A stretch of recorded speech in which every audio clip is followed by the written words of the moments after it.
Coach Ray, you want to go ahead and give a general statement about tonight's game and take some questions? Fortunately, I've had some experience coaching against Florida State and Coach Hamilton during my time as an assistant coach at Clemson, and we played him at Mississippi State as well. So you know what you're getting into when you play a Florida State team. They're going to test your manhood. You got to have the ability to go out there and handle pressure, handle denials, and really go out there and not be afraid of the moment. So we stress to our guys about going out and competing and making sure that when you play a team that denies and pressures you, you got to get the ball into the paint. And I thought we had a tremendous amount of success from the three-point line because the ball got into the paint first, and then we kicked out to open opportunities at the three-point line. We call those kills. Anytime it touches the paint, you either got to finish at the rim or you got to kick it out and knock down that three. So really proud of the way our guys competed for somewhere between 27 and 30 minutes.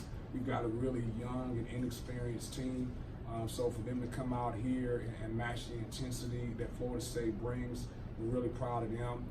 Our next step is being able to play that way for 40 minutes, and we'll see what we learn from this experience. If we go forward from here and we don't go out and compete and show the way that we can compete against a team like Florida State, then we haven't learned anything. So I'm really proud of our guys. The only disappointing thing is guys look at the final box score and say that Florida State, blew out another team.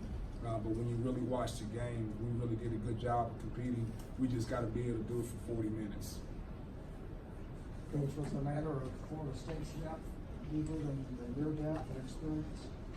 I think the experience part of it, I don't know as much about the depth. Obviously, they've got a tremendous amount of size on their front line, and anytime they got a paint opportunity, they were able to get offensive rebounds because of that paint touch. So I don't know if it was the depth as much as like their front line. And Coach, you had a point there where about 13 minutes to go in the game, you went down, were empty on 7 possessions. They took the lead, and that kind of changed the complexion of the game. What happened there? What went different there than had been going? Well, I think it was two things. One is we had a couple unfortunate turnovers during that stretch, and then our execution on the offensive end led to them leaking out and getting some opportunities in transition. So I thought we made them a half-court team, and then more importantly, held them to one shot. I thought we were pretty good defensively, but I thought during that stretch that we took some bad shots. We had some turnovers, but more importantly, I thought they got multiple opportunities at the rim because we couldn't get the rebound or couldn't get the loose ball. Ledarrius, you had quite a few good looks in the first half.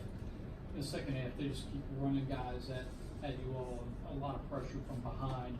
It seemed like getting those same looks didn't come as easy. Can you just talk about the grind over the course of the game and how it seemed to kind of affect you all offensively a little bit more in the second half? I feel like the second half of the game, they pretty much put the pressure on us. And it was harder for us to score on offense, as you said, which made it harder for us to get the same shot.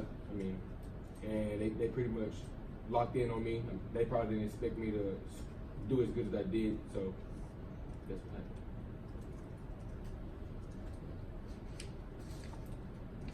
Any other questions for Coach and student athletes? Thank you. Thank you. Thanks, guys.